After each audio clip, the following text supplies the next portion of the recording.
एक दिन एक सुंदर बाग में छोटा सा खरगोश अपनी माँ के साथ खुशी खुशी खेल रहा था। नरम नरम घास, रंग बिरंगे फूल और खुशबू से भरी हवा ने उस दिन को बहुत खास बना दिया था। तभी एक रंग-बिरंगी तितली फड़फड़ाती हुई वहां आ गई। छोटे खरगोश ने उसे देखा और खुशी से उछल पड़ा। अरे वाह, कितनी सुंदर तितली है! ये कहते ही वह तितली के पीछे पीछे भागने लगा।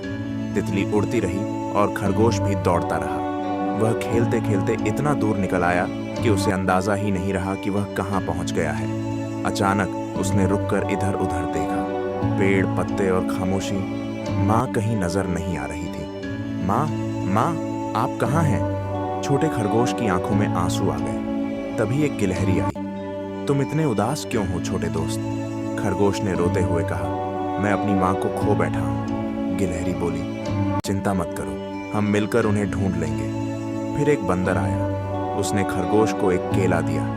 लो, थोड़ा खा लो, तुम्हें भूख लगी होगी। हम तुम्हारी माँ को ढूंढने में मदद करेंगे। छोटे खरगोश ने बंदर का धन्यवाद किया, लेकिन उसका दिल अब भी उदास था।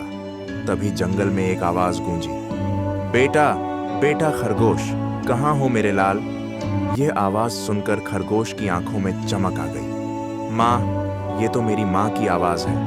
वह खुशी से दौड़ता हुआ गया और अगले ही पल वह अपनी माँ से लिपट गया। माँ ने उसे गले लगाते हुए कहा, मेरा बच्चा, तुमने मुझे डरा ही दिया था। खरगोश ने कहा, मैं सिर्फ तितली के पीछे गया था, मुझे माफ कर दो माँ। माँ ने मुस्कुराकर कहा, बस अब वादा करो, आगे से बिना बताए कहीं नहीं जाओगे। और यूं छोटा खरगोश अपनी माँ के साथ वापस घर चला गया, खुश, सुरक्षित और प्यार से भरा हुआ।